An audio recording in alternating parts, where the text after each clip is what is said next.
Hey guys, this is the first video after the midterm, so I just wanted to let you guys know if you have any questions about the midterm, please stop by and see one of us. I don't know if the professor is going to post his solutions. Midterm was not what I expected. I'm sure it's not what many of you expected either, but it was more conceptually based than, or that was the main thing that was different than what was expected. But I think that one is probably more beneficial for you guys, because it really tests to see how well you guys actually know what's going on, versus just knowing how to do math. There's all sorts of tricks you can use to figure out the actual mathematics behind it, but knowing what's actually happening is much more important. Anyway, but yeah, if you guys have any questions about the quiz, stop by and see one of us.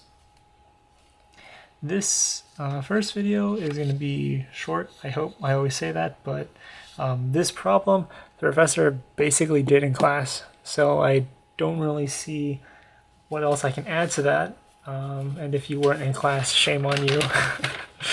No, I'm joking, kind of. Yeah. Anyway, let's look at this. I'll give you some brief tips for how you're drawing this. So when you're finding the reactions, I think you want to use virtual displacement. So I'll admit, the topics that are coming out we're going to be covering in the class from here on out are going to be on a completely different. I don't want to say completely different level, but they're going to be substantially different than what you guys have done before. Everything else up until now has been basically moment and shear diagrams. You've done frames before, you've done trusses before, you know how to calculate shear, you know how to calculate moment. Maybe not well, but you know how to do it. The stuff we are learning now is actually going to be new topics. So make sure that you understand what's going on here. Yeah, I don't think you'll be able to just rely on what you've been doing before. In a sense, it's just going back to geometry. But in another sense, it's not. The methods used here are, I don't know if you remember, but in physics, you always do forces first, and then you go into energy.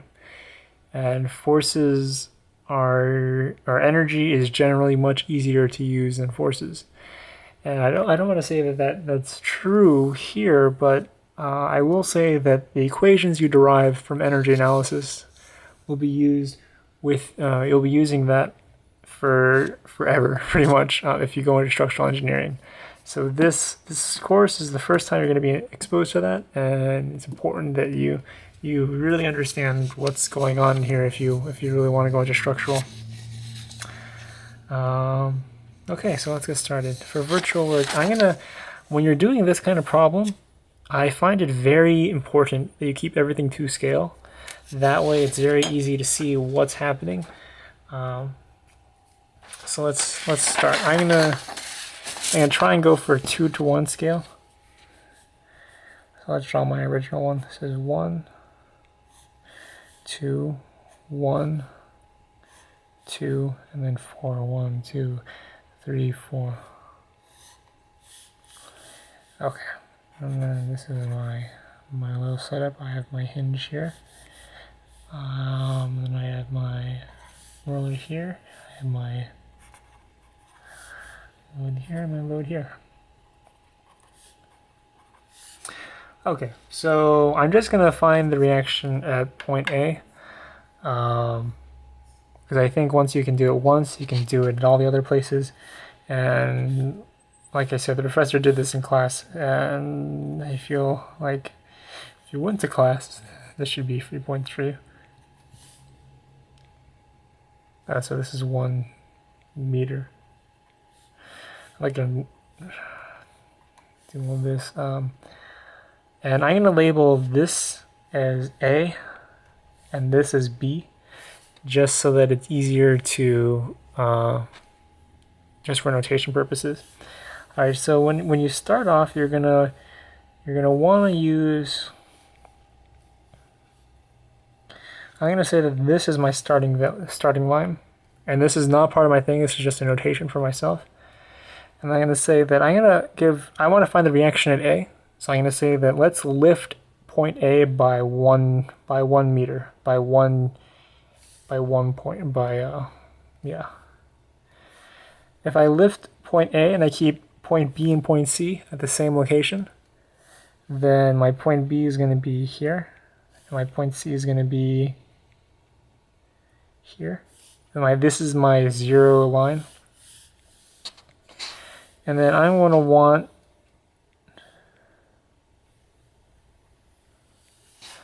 so I want to connect these two lines continuously all the way through here.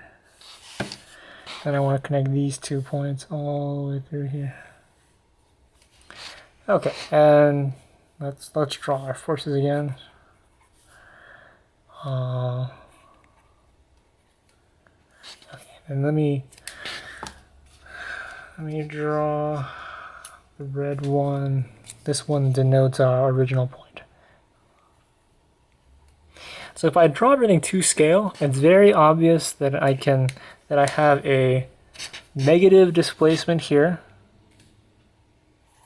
and I have a positive displacement here. So when I write, let's write my equations. Remember that work is force times distance. So I have some force at A, right? RA, RB, and some force RC. Well, if I let's just add these forces really quick. Let's look at the distance. The distance moved at point B is 0, right? The distance moved at point C is 0. I said that I would only allow point A to move up by 1, and I can do that because this hinge, it's not a rigid member. I'm allowed to bend right in the middle. If it had been rigid, I would not be able to bend. I can only translate up and down. But because I have this hinge here, I can move this up and down. I said that this was 1, and I can use a relationship between triangles, right? Let's draw this triangle in. This is length 3. So then this point here, the height here is going to be 2/3 times 1. Let's call this delta A. So delta at little a is equal to 2/3 delta at A. And now let's look over here. This delta here, this delta hinge. I'm gonna let you guys calculate this out yourself. I'm just giving you as something so you can check your work. Delta A here. And then delta B. Do you guys agree that delta hinge is, you get the 1/3 delta A? So then delta B equals 2/3 delta hinge. This is delta B. And this distance here is 2/3 this distance here. It's because this is 2/3 away from the tip. This is 1 away from the tip. This is 6 away from the tip. This is 4 away from the tip. The relative values, so 6 divided by 6 is 1. 4 divided by 6 is 2/3. And then the heights are proportional to that. This is 2/3. This is 1. So this is your delta B, delta A, delta hinge. And from that, let's look at this. We have work equals force times distance. So your RA times delta A, delta big A. And I'm doing this because I went up by 1 and my force is pointed up, right? So my net effect is to go up by, my force and my distance are in the same direction, therefore this is positive. If I look over here, my displacement is upwards, but my force is downwards. So my force and my displacement are in the opposite directions. So I do negative 10 times 2/3. Let's do delta A here. Then over here, my force and my displacement are in the same direction, so this is positive. Plus 5 delta B. And then I want all this to be equal to 0, because there's no effective work done. If I do this, then my RA, let's bring everything to the right. Delta A, RA delta A equals 10 delta A plus 5 delta B. This should be little b, sorry, little b. And this should be big A. And now let's go backwards. Let's plug in all our values for delta A. Or let's express everything in terms of delta A.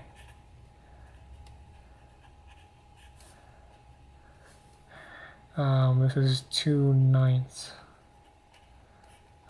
Sorry, this is force times distance. So this is your delta B.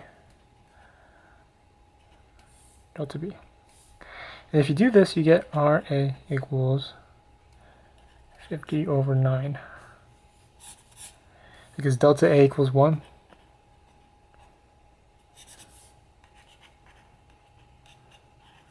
RA equals 50/9. So I hope that is clear. I think that's as much as I'm going to do for this problem. This video is already ridiculously long. I don't know how it became that long, but yes, this is the first one. And you just need to do this. You just need to use the same procedure and find delta B, delta C. So when you're doing delta B, make the displacement here 0, displacement here 1, and displacement here 0, and draw your triangles, and everything should fall from there. Okay.